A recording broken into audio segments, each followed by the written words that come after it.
대통령의 운명이 걸려있는 한 주간이 시작이 되었습니다. 그 자리에 계속 있을지, 그 자리에서 내려와야 될지, 온 국민들이 한국 향해서 시선을 모으고 있습니다. 왜 그 자리까지 가게 됐을까? 왜 그 자리까지 올라갔는데도 그런 추한 모습으로 끝내야 될까? 그런 질문을 던져보게 됩니다. 마지막에 아름답지 못하면 다 아름답지 못합니다. 끝이 좋아야 합니다. 우리 인생도 마찬가지입니다. 죽음 앞에 섰을 때 멋져야 해요. 인생 끝날 때 최고가 되어야 됩니다. 과거 얼마나 신앙생활 잘했느냐 소용없습니다. 죽음 앞에서 믿음이 무너지는 사람은 한둘이 아니더라고요. 살아보겠다고, 생명 연장해 보겠다고, 온갖 추한 모습을 다 보이고 하나님 앞에 설 준비는 갖추지도 않은 채 주님 부르시니까 당황하면서 떠나는 귀한 종들 많이 봤습니다. 여러분, 오늘 우리가 하나님 앞에서 마지막에 망가지고 마지막에 추한 모습을 보이는 가장 핵심적인 원인이 딴 게 아니고 자기 사랑이에요. 자기 사랑. 나르시시즘이라고 하죠. 대통령에게 그 단어가 따라다닌 거 봅니다. 지독한 나르시시즘 환자다. 얼굴 잘 꾸며가지고 보여줄 남편도 없는데, 다시 결혼할 것도 아닌데 왜 그렇게 얼굴 다듬어가지고 그렇게 보여주는데 시간을 보냈는지. 여러분, 권력을 추구하는 사람들의 중심에 이 나르시시즘이 있어요. 그 자리에 올라야 사람들이 인정해 준다는 거죠. 최고가 돼야 알아준다는 거죠. 여러분, 나르시즘의 그 배후에 뭐가 있느냐면 사람들에게 인정받으려고 하는 마음이에요. 여러분, 그런데 왜 인정받으려고 합니까? 속이 공허하기 때문에 그런 거죠. 속이 가득 찬 사람은요, 사람들이 뭐라 그래도 상관없어요. 상처가 없는 사람은요, 무슨 말을 들어도 상처가 안 돼요. 상처가 가득하고 속이 안 찬 사람은요, 칭찬하는 말도 욕으로 들려요.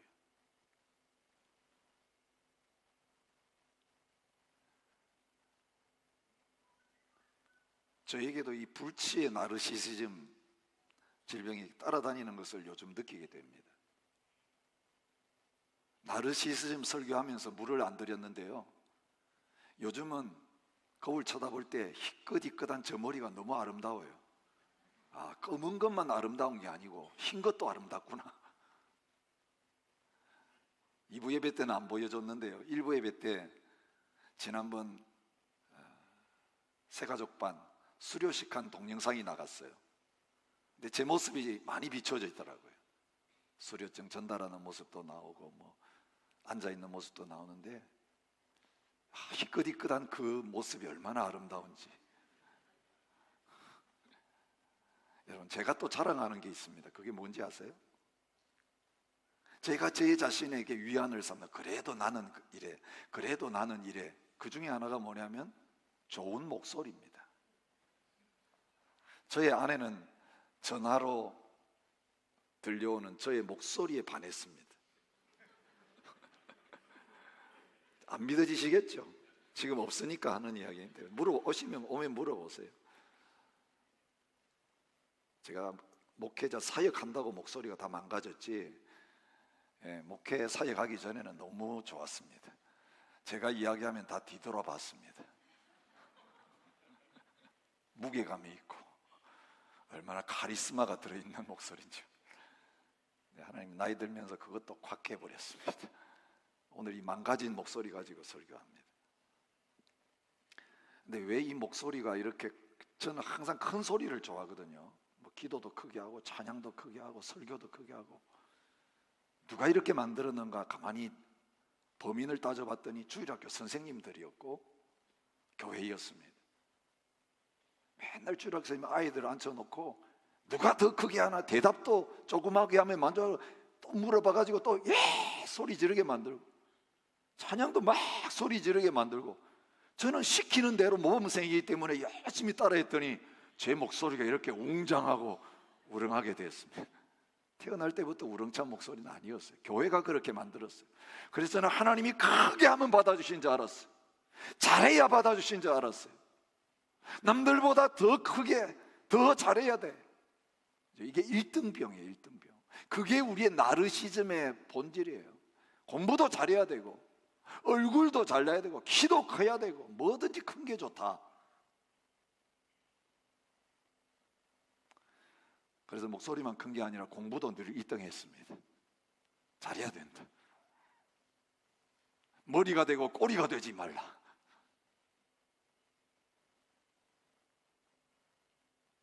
근데 요즘은 이제 60이 가까워오면서 하나님께서 제가 자랑하던 이 머리도 지능도 하나님께서 다 깨뜨리셔서 평준화시키는 것을 경험하게 됩니다.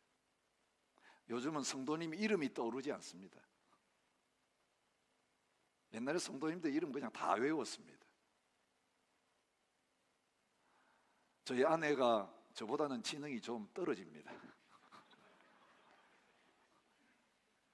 근데 지금은 저희 아내가 저보다 훨씬 더 기억력이 뛰어납니다. 신방 가기 전에 물어봅니다. 그 집에 우리 간 적 있나? 예, 매달 언제쯤 갔습니다. 그 집에 뭐 거실에 뭐가 있습니다. 막 그것까지 다 기억해내요. 저는 아무것도 기억나지 않습니다. 여러분, 하나님께서 우리를 쓰시기 위해서, 우리를 더 멋지게 사용하시기 위해서 하나님이 하신 일이 뭐냐면 우리의 자랑을 다 깨뜨리시는 거예요. 내가 가장 마지막까지 의지하고 붙잡고 있는 그걸 하나님이 깨버리시는 거예요. 그게 남아있으면 하나님 의지 안 합니다. 기도 안 합니다. 뭐 딴 거 없어져도 괜찮아요. 그것만 있으면 내가 뭐 가지고 해보겠다. 하나님이 언제 우리를 믿음으로 낮추시고 겸손하게 하는 줄 아세요? 나이가 들고 우리가 의지했던 모든 것들이 하나 둘 평준화되면서 사라지게 될 그때, 비로소 우리 육신의 모습이 싹 벗겨지고 실제 우리의 내면의 모습, 하나님 앞에 가서 보여드려야 될 내면의 모습을 발견하게 되는 거예요. 여러분 아세요? 지금 이 옷 입고 이 얼굴로 하나님 앞에 안 가요. 여러분, 하나님 앞에 잘 보이려고 화장하지 마세요. 주님, 하나님 앞에 그래도 이는 가지고 가야 되겠지요, 이러면서 이빨 닦지 마세요. 여러분이 이빨을 나는 다 간수했습니다. 머리도 흰머리가 아니고 까만 머리입니다. 주름살 하나 없습니다. 하나님 부르실 때는 팍 죽여가지고 그거 다 옷 벗기듯이 집 허물어 버리듯이 다 땅에다가 묻든지 태워버리게 하시고 그 안에 담겨있는 우리의 소중한 영혼을 데리고 가세요. 근데 우리의 영혼이 이 겉모습에 담겨있는 이 아름 때문에 교만하고 자만에 가득 차 있고 나는 괜찮다 이런 모습으로 우리의 겉모습의 화려함 때문에 그 자랑으로 살았다면 하나님 앞에 섰을 때에 너무너무 부끄러운 모습으로 서게 되는 거예요. 자기 교만만 가득 차가지고. 근데 하나님이 너무너무 우리를 사랑하기 때문에 우리 영혼이 담겨있는 이 겉사람, 시간 지나가면서 하나님 부르실 때가 되면 다 죽여가지고 의지할 거 하나 없게 만들어가지고 이제 걸어다닐 힘조차 없게 만들어가지고 숨 쉴 힘도 없고 숟가락 입에 넣을 힘도 없게 만드셔가지고 주님, 저의 모든 것은 주님께 달려 있습니다. 주님 한 분만 바라보는 그 자리에 서게 하셔서 어린아이처럼 만드시고 가장 겸손하게 만드셨어요. 어린아이가 아니면 천국 못 들어간다고 그러셨어요.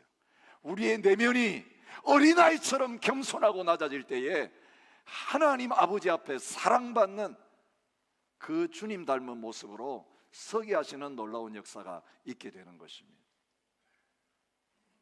인생을 살아오면서 나는 못 배웠다, 나는 가방끈이 짧다, 나는 머리가 똑똑하지 못하고 멍청하다, 뭐 이런 소리 들으면서 하나님 앞에 와서도 잘못된 기도, 솔로몬과 같은 지혜를 주옵소서, 사실은 쓰레기 같은 걸 구하는 그런 기도하면서 이 세상에서 똑똑한 사람 되기를 원하고 박사가 되기를 원하고 더 많이 공부하기를 원하는 그런 길에 서 있는 분들이 있다면 오늘 이 시간 하나님의 말씀을 통해서 학력 콤플렉스, 공부 콤플렉스, IQ 콤플렉스에서 해방되어지는 은혜가 있으시기를 바랍니다.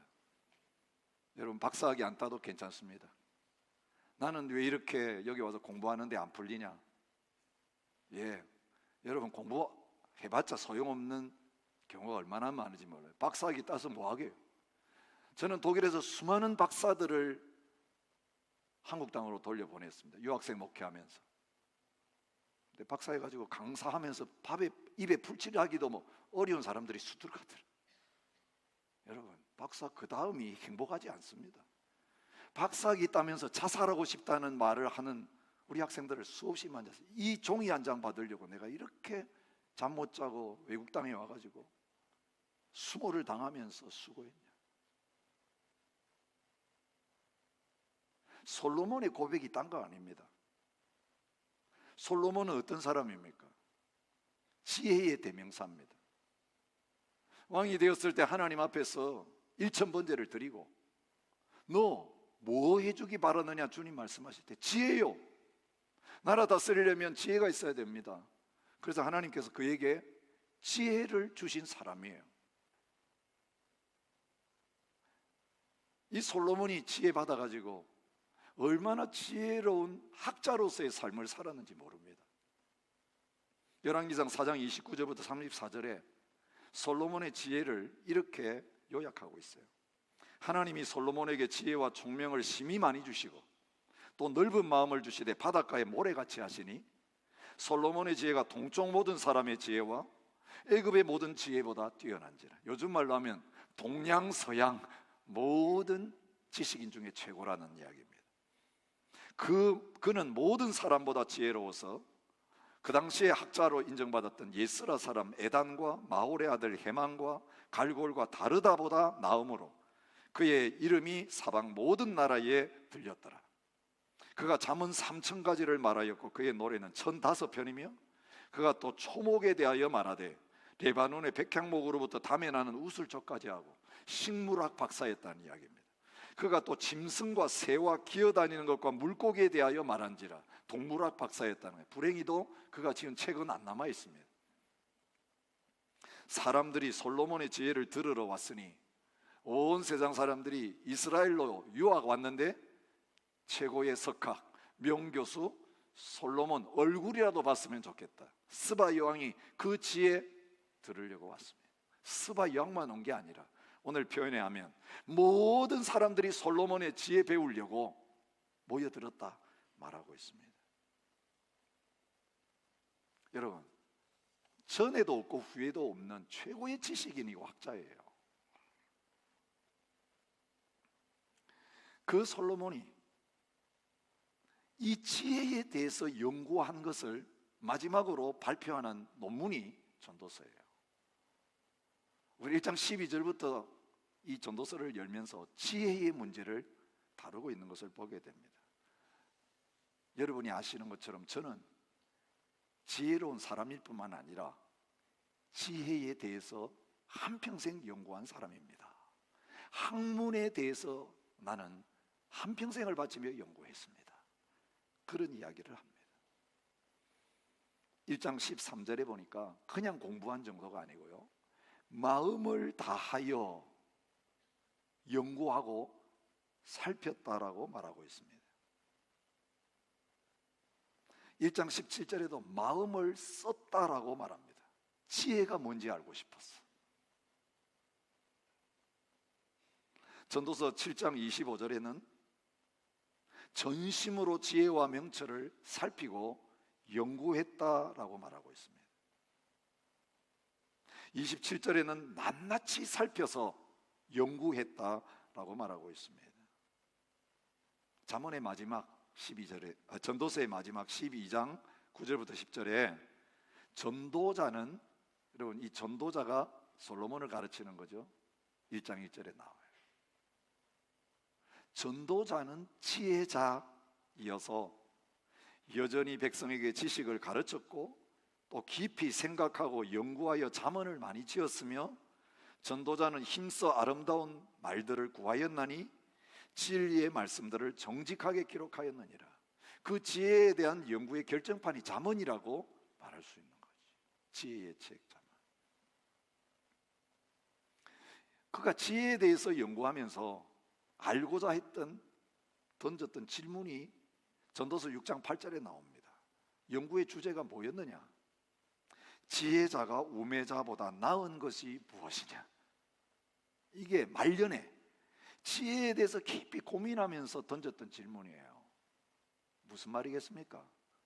인생의 말년에 자기처럼 공부 많이 하고 지식을 많이 가진 존재가 없는데 아무 공부하지 않은 저 어리석은 학교에 문턱도 가보지 못한 그 사람과 자기 자신이 별로 차이가 나지 않는다는 거예요. 초등학교 입구도 안 간 사람이나 서울대를 졸업한 사람이나 나이 들어가지고 죽음 앞에 서보니까 별로 차이가 나지 않는다는 거예요. 그래서 마지막으로 연구한 주제가 뭐냐면 공부한 사람이 못 배운 사람, 어리석은 사람보다 나은 게 뭐가 있냐? 이 질문이 그에게 다가오게 된 것입니다.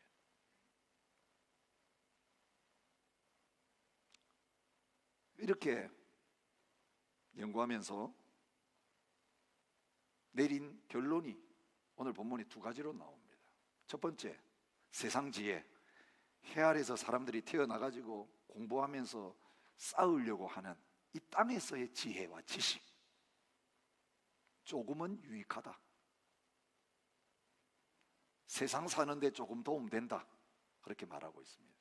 그렇죠? 아는 게 힘이죠. 공부하면 취직하는 것도 도움이 됩니다. 사람들에게도 좀 인정받을 수 있습니다. 뭔가를 알면 어떤 일을 결정하는 데 있어서 현명한 결정을 내리게 됩니다. 여러분, 오늘 이 전도서를 보면 이 지혜의 유익함에 대해서 이야기하고 있는 것을 볼 수 있습니다. 오늘 13절, 14절이 그걸 말합니다. 내가 보니 지혜가 우매보다, 우매는 어리석은 걸 말해요. 지혜의 반대말이죠. 뛰어남이 빛이 어두움보다 뛰어난 것 같다. 지혜로운 사람은 빛이고 지혜가 없는 사람은 어두운 데 사는 사람이에요. 14절에 그걸 반복하고 있어요. 지혜자는 그의 눈이 그의 머릿속에 있고 우매자는 어둠 속에 다닌다는 거죠. 어리석은 사람은 어둠을 헤매고 있지만 지혜자는 눈이 밝아가지고 환하게 본다는 것입니다. 개역 성경에는 그의 눈이 그의 머릿속에 있다고 번역했는데 이걸 밝고, 눈이 밝고 그렇게 표현하고 있습니다. 전도서 7장에 보니까 지혜는 유산같이 아름답고 햇빛을 보는 자에게 유익이 된다 말하고 있습니다. 부모한테 돈을 물려받는, 유산을 물려받는 그것 못지않게 지혜를 가지고 있는 게 유익되다고 말하면서 뭐라고 하냐면 지혜의 그늘 아래 있으면 돈의 그늘 아래 있음 같으니 지혜에 관한 지식이 더 유익함은 지혜가 그 지혜에 있는 자를 살리기 때문이니라 그렇게 말합니다. 여러분, 죽는 자리에 들어가도 지혜가 있으면 살 길을 찾게 된다는 거죠. 여러분, 의학적인 지식 하나만 있어도 안 죽습니다. 예방하고 고쳐내지요. 여러분, 차를 운전하는 지식만 제대로 가지고 차를 몰면 사고 나서 교통사고로 죽는 법이 없습니다. 근데 교통법규에 대한 아무 지식이 없이 차 타가지고 몰기 시작하면 그건 죽음의 지름길입니다. 이 세상을 살아가는데 우리가 지식이 없어서 망하는 경우가 참 많아요. 몰라서 당하는 경우가 얼마나 많습니까? 법적인 지식이 있으면, 아니 영어만 제대로 알아듣고 해석했다면 오늘 우리 인생 훨씬 더 잘 살게 되고 오래 살 수 있는 법이에요. 그런 부분에서 배우는 거 힘입니다. 유익하다라고 말합니다. 7장 17절에서는 이렇게 말합니다. 지혜가 지혜자를 성읍 가운데 있는 10명의 권력자들보다 더 능력이 있게 하느니라. 10명의 정치적인 파워를 가진 사람보다 한 명의 지혜 있는 사람이 더 힘이 있다는 거예요. 이 나라 대통령의 문제는, 우리나라 대통령의 문제는 딴 거 아니에요. 권력은 가졌는데 지혜가 없었기 때문에, 그것도 지혜를 인정받지도 못한 여자 한 사람의 지혜를 빌려가지고 나라를 다스리고 한 거예요. 사실 지혜가 없으면 권력자는 아무 힘이 없습니다. 나라를 다스릴 능력이 없는데, 솔로몬이 아버지 이어서 왕이 됐다고 해서 무슨 나라를 제대로 다스리겠어요? 그래서 지혜가 필요합니다라고 이야기했던 거예요. 권력보다 지혜가 더 중요하다 말해주고 있습니다. 8장 1절은 이렇게 말합니다. 사람의 지혜는 그의 얼굴에 광채가 나게 하나니 그의 얼굴에 사나운 것이 변하느니라. 여러분, 요즘의 지식은 사나운 얼굴을 변하게 못 만듭니다. 배울수록 더 사나워지더라고요. 근데 옛날 지혜 공부는 그런 거 아니죠. 옛날 우리나라에 신시 학문이 들어오기 전에 사서삼경부터 시작해가지고 유교적인 그런 경전들을 읽는 것이 공부였어요. 아시죠? 그 경전은요, 수학도 아니고 과학도 아니에요. 옛날에 추구했던 모든 지혜와 지식의 핵심은 뭔지 아세요? 인간의 본분이 뭐냐, 어떻게 하면 처세를 잘하냐, 우리의 욕심을 어떻게 다스려, 이런 것들이에요. 살아가는 처세술이 모든 지혜의 근본이었어요. 여러분, 그 사서삼경을 읽고 명심보감을 읽은 사람들은 수양이 됩니다. 사나운 게 변하고 얼굴에 빛이 나는 그런 유익을 가져올 수 있어요. 그렇습니다. 무식하면 용감합니다. 자기 욕심밖에 모릅니다. 그런데 세상 돌아가는 거 알면 그 욕심을 내려놓고 다른 사람들을 챙기고 사람들과 조화를 누리면서 살다 보니까 얼굴에 빛이 나는 그런 일이 예수 안 믿는 제대로 배운 사람들에게 나타납니다. 이건 지금 신앙의 문제를 떠나서 이 세상의 공부와 학문과 지혜가 얼마나 세상살이에 도움이 되는가, 그 이야기를 하고 있는 거예요. 전도서 8장 5절은 이렇게 말합니다. 지혜자의 마음은 때와 판단을 분별하나니. 여러분, 가장 최고의 지혜가 뭔지 아세요? 타이밍을 놓치지 않는 거예요. 요즘 타이밍 놓쳤다, 골든타임 놓쳤다는 이야기를 많이 듣게 됩니다. 여러분, 아무리 능력이 있고 모든 것 준비되었어도 등장해야 될 때 딱 나타나야지, 다 끝나고 나서 등장하면 그 지혜와 그 모든 능력이 아무 소용이 없습니다. 진정한 지혜자는 기회를 놓치지 않는 사람이에요. 미리 준비했다가 어떤 일이 시작되면 바로 그것을 행하는 자입니다. 미련한 자는 뭡니까? 막차 타는 사람이에요. 뭐 알고는 있는데 때를 몰라요. 내가 말을 해야 될지 안 해야 될지를 몰라요. 나타나야 될지 사라져야 될지를 몰라가지고 지금 그 고통을 자기만 겪는 게 아니라 다른 사람에게 주는 거예요. 여러분, 물러가라고 할 때 빨리 물러가는 것이 지혜예요. 근데 지혜가 없는 사람은 끝까지 버티다가 끌려 내려오는 부끄러운 자리에 가게 되는 것입니다. 이게 대통령의 문제만이 아니라 저와 여러분이 세상 살아가면서 왜 내 인생이 고달픈가 가만히 따져보면 타이밍을 제대로 모르기 때문에 정반대로 지금 하면서 그런 고통을 스스로 자초하는 경우들이 많이 있는 것을 보는 것입니다. 결론적으로 잠언 10장 10절에 지혜의 유익을 이렇게 말합니다. 성공하기에 유익하니라. 세상적인 성공 가르치는 거죠. 이게 결론이라면 얼마나 좋겠습니까? 그래서 저는 이렇게 결론을 짓고 내려오면 됩니다. 여러분, 공부 열심히 하십시오. 자녀들 최고의 학교에 들어가도록 공부 열심히 시키세요. 그리고 내려오면 됩니다. 그런데 이런 설교를 우리 너무 많이 들었어요.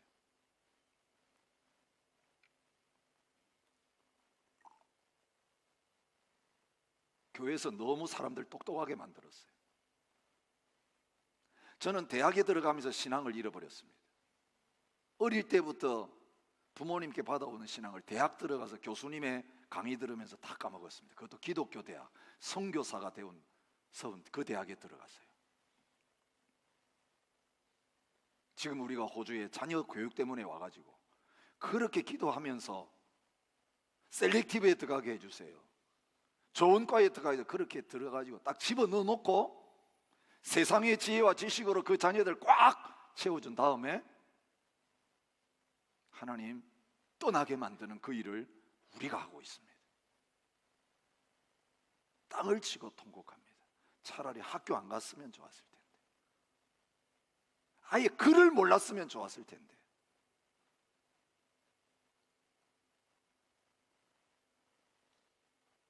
여러분, 지혜, 지식, 학문, 학교, 이거 전부 아닙니다. 상대적인 것에 불과합니다. 하나님이 오늘 저와 여러분들에게 원하시는 건 절대적인 지혜예요. 절대적인 지혜. 여러분, 나이 들어서 치매 걸리는 거 염려하지 마세요. 예, 사람 몰라봐도 괜찮아요.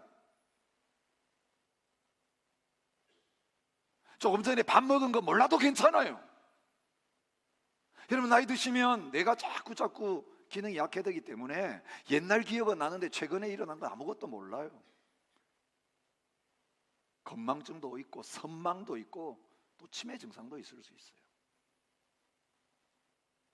이게 세상 지혜는요, 시간 지나고 나면 다 그렇게 기억에서 없어져 버리는 거예요. 다 사라지는 거예요. 그 영원히 가지 않는 거예요. 그런데 마지막까지 남아 있어야 될 지혜가 있다는 거지. 그 절대 지혜가 있다는 거지. 그 절대 지혜는 어떤 지혜냐? 죽음 앞에서 그 죽음의 문제를 해결할 수 있는 지혜. 죽음을 두려워하지 않고 당당하게 모든 것이 다 사라지는 것처럼 보이는 현장 앞에서도 달려나갈 수 있는 그 지혜, 이것이 절대 지혜라고 전도서를 통해서 말해주고 있는 것입니다. 세상에서 아무리 많이 배운 사람이고 아무리 똑똑한 사람이라도 이 죽음 앞에서는 장사가 없는 것입니다. 죽음 앞에서 떨지 않는 사람이 없는 것입니다. 여러분, 사후의 세계는 없다, 인간은 죽으면 끝이다라고 가르치던 위대한 철학자들, 그 생전의 말을 듣고 신앙을 포기하고 인간 이성을 신뢰하게 만들었던 그 위대한 철학자들, 다 죽음 앞에서 벌벌 떨면서 아주 추한 모습을 보이면서 죽었다는 기록 찾으려고 하면 수도 없이 많습니다. 여러분, 죽음의 문제 하나 해결하지 못하는 세상의 지식, 지혜, 그거 헛되다 라고 말할 수밖에 없습니다. 솔로몬이 살핀 결과가 그 결론이었습니다. 지혜로운 사람, 우매한 사람 차이가 뭐냐? 예, 사는 동안에는 크게 차이 나는 것 같아요. 어두움과 빛의 차이가 나는 정도. 성공이냐 실패냐, 인생 가진 사람 성공, 배운 사람 성공하고 못 배운 사람 실패하더라 결론 내렸는데 끝까지 살펴보니까 그게 아니더라는 거예요. 그들 모두가 당하는 일이 모두 같다. 이 죽음이라는 거예요. 지혜자도 우매자와 함께 영원하도록 기억함을 얻지 못하나니 후일에는 모두 다 잊어버린 지 오래일 것임이라. 죽음 앞에서 그 지혜가 소용이 없더라, 그렇게 말하고 있습니다. 지혜자의 죽는 게 우매자가 죽는 것과 일반이로다, 16절에 그렇게 말하고 있습니다. 뭐라고까지 말합니까? 내가 사는 것을 미워하였노니 이는 해 아래서 하는 일이 내게 괴로움이요 모두 다 헛되어 바람을 잡으려는 것이기 때문이로다. 내가 이렇게 책을 많이 쓰고 세상 사람들이 다 나한테 배우러 오고 자존심이 가득 차서 내 인생 잘 살았다 생각했는데 막상 닥칠 죽음 앞에 서보니까 나는 아무것도 준비 안 돼 있구나. 헛되다. 바람을 잡으려고 내가 한평생을 보냈구나. 공부한 그걸 그렇게 이야기해요. 지혜가 많으면 번뇌도 많으니 지식을 더하는 자는 근심을 더하느니라. 자기만 그렇게 고백하는 게 아니라 이 전도서를 쓰면서 아들에게 줍니다. 아들에게 뭐라고 이야기합니까? 내 아들아, 이 전도서 읽고 경계를 받아라. 이렇게 살면 안 된다. 뭐라고 하냐면요, 우리가 자녀들에게 하는 말과 정반대 말하고 있습니다. 많은 책들을 짓는 것은 끝이 없고 많이 공부하는 것은 몸을 피곤하게 하느니라. 여러분, 부모님들이 이걸 알았더라면 자녀들을 얼마나 행복하게 만들어줄 수 있었을지. 하고 싶은 놀이도 못하게 하고, 친구도 못 만나러 가게 하고, 책상 앞에만 붙어 있어라, 끝나자마자 학원 보내고, 그것도 돈 될 능력도 없으면서 내 인생이 자녀 위해서 투자한다고 하면서 망할 일에 투자하는 부모들이 어찌 한둘이 아닙니까? 교회 안에 있는 믿음의 부모들이 그 일을 하고 있어요. 그래서 좀 공부 못했다고 내 인생 끝난 것처럼 죽자 살자 하면서 붙들고, 너 공부 안 하면 나 죽는다 이렇게 하면서 자녀의 인생에 엄청난 그림자를 들이우는 경우가 얼마나 많이 있는지 몰라요. 여러분, 이번 수요일 날 자녀 교육 전한 이 자리에 오늘 제 설교 들으면서 내 인생 바르게 정리 안 하면 자녀 교육 못 시키겠다 싶으면 나오세요. 제대로 자녀 교육 시키고 싶으시면. 공부가 다 아닙니다. 공부 못해도 전혀 문제 안 됩니다. 공부 제대로 못하시고 오늘까지 사신 우리 어르신들 계실지 모르겠어요. 사실 신앙생활 하다 보면요, 우리 어르신들 가운데 이런 분들 만나요. 저는 학교를 못 들어갔습니다. 글을 못 읽습니다. 근데 교회 왔으면 성경을 펴고 찬송을 읽어야 되니까, 읽고 노래 불러야 되니까 차마 글 모른다는 이야기 안 하고 성경 찬송을 다 들고 오세요.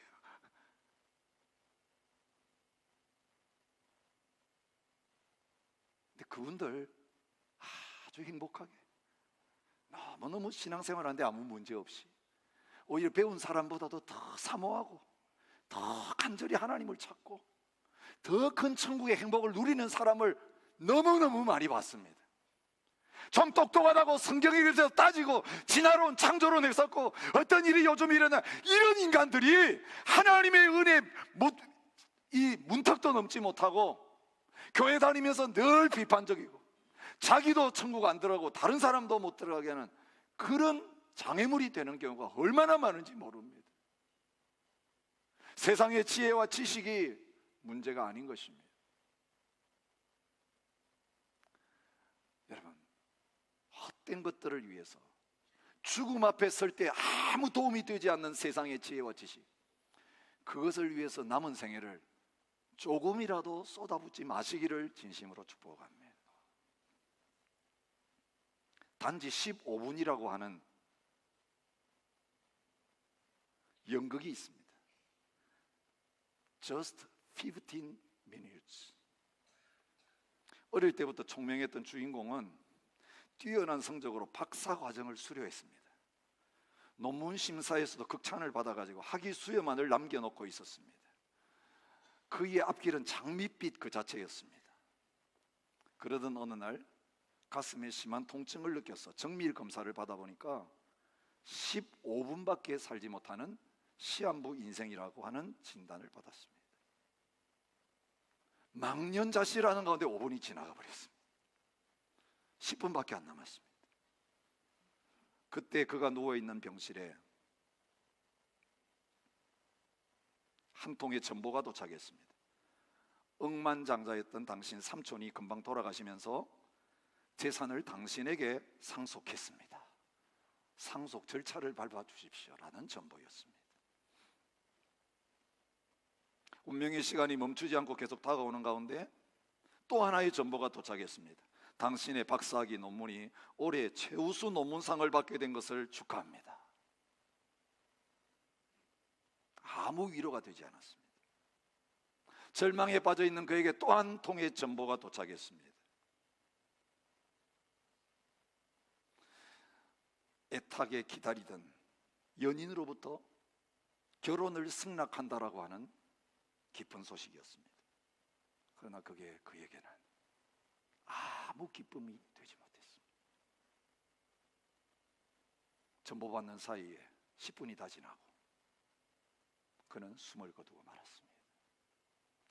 여러분, 지금 여러분이 이 시간 앉아있는 것이 마지막 15분이라면 여러분이 지금 하나님 앞에 달라고 기도하는 그 모든 것들, 그것 때문에 내 인생이 불행하고 그것 때문에 내 자신이 사람답게 살지 못했다고 하는 그 모든 것들이 무슨 유익이 있습니까? 다 쓸데없는 겁니다. 아무 기쁨이 되지 못한 거예요. 그런데 그거 받았다고, 그거 됐다고 벌쩍벌쩍 뛰고, 여러분 농사 잘 됐다고 창고 지을 생각하면서 이제는 살았구나, 그리고 잠자리에 들었는데 그게 마지막 밤이 된다는 걸 모르는 어리석은 부자. 그날 밤에 불러가실 터인데 1년 동안 다른 나라 가가지고 장사할 계획 세웠던 그 어리석다라고 말한 그 사람의 자리에 우리 서 있는 거예요. 지금 하나님 앞에 서실 준비가 됐습니까?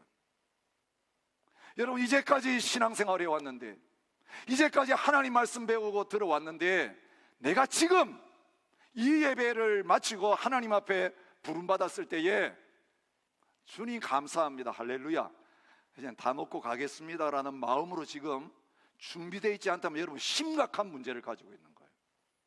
잘못 신앙생활을 하고 있는 거예요. 여러분 아직 못 놓고 있는 거예요. 돌아가셨는데 자식에 걱정할 필요가 뭐가 있습니까? 돌아가셨는데 부부 사이에 걱정할 게 뭐가 있어요? 돌아가셨는데 경제적인 문제에 여러분에게 무슨 의미가 있습니까? 세상 사람들에게 인정받는 게 더 중요합니까? 하나님 앞에서 인정받는 게 더 중요합니까? 하나님 앞에서 내 자신의 모습은 돌아보지도 않고 사람들이 나를 어떻게 평가하는가, 그 말 한마디에 목숨 걸면서 그것 때문에 울다가 웃다가 그렇게 살아가는 인생, 그게 믿음의 인생입니까? 그게 지혜입니까? 솔로몬은 인생의 마지막에 모든 사람이 누리지 못했던 그 최고의 지혜를 누린 자로서 절대 지혜가 필요하다는 걸 말하게 주고 있는데요, 그 절대 지혜가 뭐냐면 이 세상 바람 같은 거다. 잠시 지나간다. 영원하지 않다. 그리고 이 세상에서 아무리 성공하고 아무리 많은 것을 해도 헛되다. 인생의 헛됨을 바로 깨닫는 것, 이것이 지혜의 출발이라고 말해요.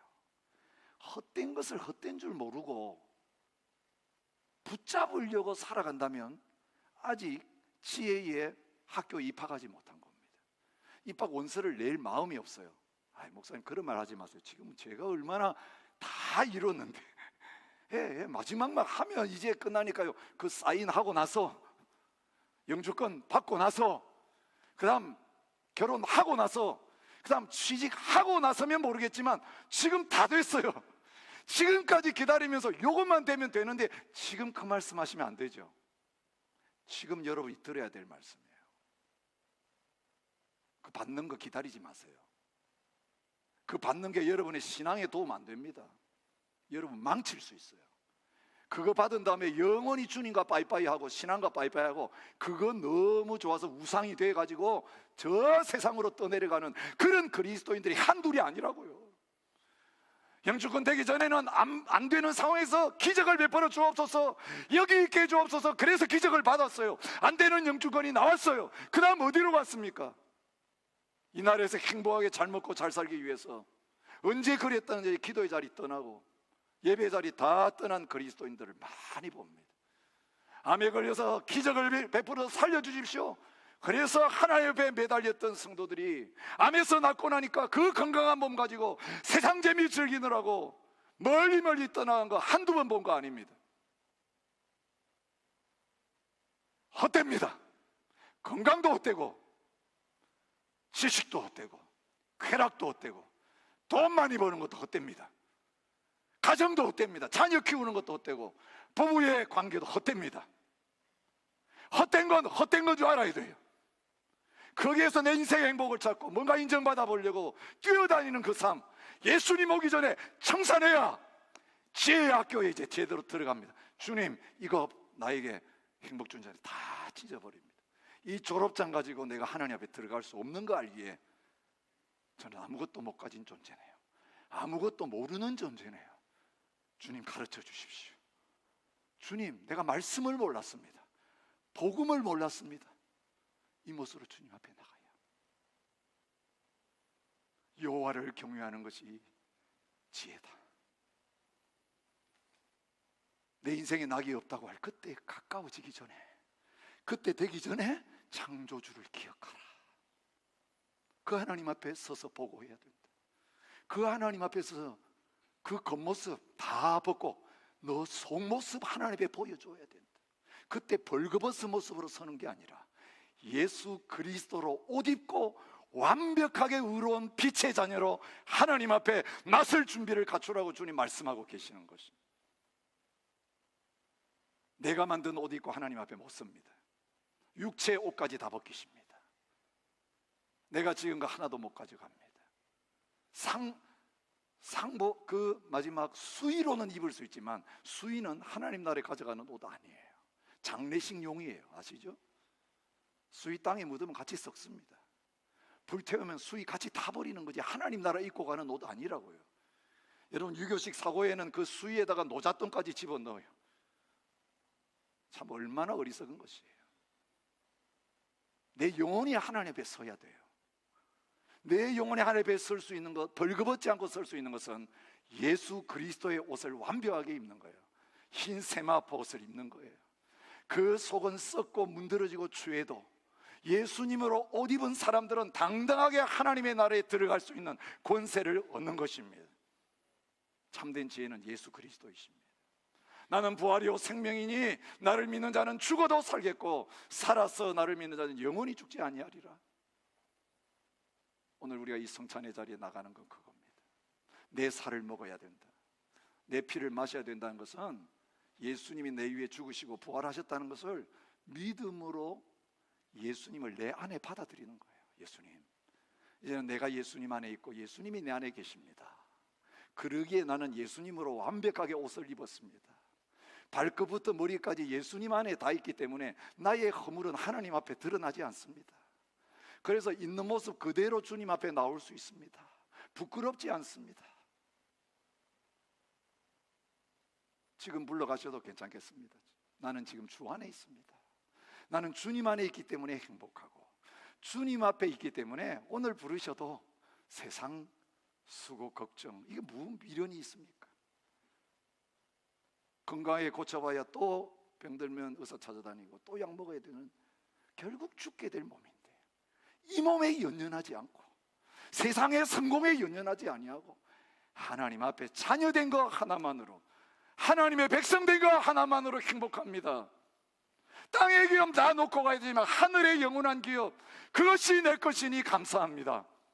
여러분, 이것이 저와 여러분의 믿음의 실제가 되어서 더 이상 헛된 것들 붙들고 씨름하지 말고 활을 털고 영원한 하나님의 나라 예수 그리스도 한 분 붙들고 찬양하며 기뻐하며 살아갈 수 있는 자리에 설 수 있는 저와 여러분들이 되시기를 주의 이름으로 축복합니다. 무엇에 배고프십니까? 무엇에 목마르십니까? 믿으면 믿을수록, 섬기면 섬길수록 우리가 목말라야 될 것 주님입니다. 주님, 더 주님과 함께 있고 싶은데, 더 주님 바라보고 싶은데, 더 주님의 말씀 먹고 싶은데, 더 주님과 대화 나누며 기도하고 싶은데, 살수록 왜 이리 바쁜지, 세상의 유혹이 왜 그리 많은지, 우리의 마음을 빼앗아가는 것들이 얼마나 많은지, 주님을 바라보지 못하는 게 내 고통이고 내 아픔입니다. 주님, 주님에게 목마릅니다. 주님, 그 물을 마시게 해주시고 그 떡을 먹게 하여 주시옵소서. 주님은 내 살을 먹으라, 내 피를 마시라고 목마르고 배고픈 자들을 향하여 오늘도 팔을 벌리시면서 나의 상으로 나오라고 부르고 계십니다. 이 배고픔이 없으면 성찬식 소용없어요. 예배 드리고 가는 거 아무 소용없어요. 이미 꽉 차 있는데 말씀이 어디 들어가겠어요? 그 안에 세상께 꽉 차 있는데, 욕심이 꽉 차 있고 나의 자아가 꽉 차 있는데 어떻게 주님이 내 안에 거하시겠느냐고요. 헛된 것들 청소하여 내세요. 다 쓰레기통에 버리세요. 그리고 이제 아무것도 안 남았네요. 주님, 주님 아니면 나는 알거집니다. 그 마음으로 빈손 들고 주님 앞에 나가게 될 때 이 시간 주님이 여러분을 채우실 것입니다. 이 시간 여러분이 주님의 인정을 받을 것입니다. 주님, 저는 정신이 오락가락해도 좋아요. 주님, 건강 없어도 좋고 돈 한 푼 없어도 좋고 직업이 없어도 좋아요. 비자 없어도 좋아요. 사람들이 뭐라 그래도 좋아요. 주님이 나의 인정이시고 주님이 나의 보배이시고 주님 나의 전부입니다. 오늘 이 복이 임하는 자리가 될 수 있기를 축복합니다. 찬양하며 주님 앞에 간구하며 나갔으면 좋겠습니다. 찬양하겠습니다.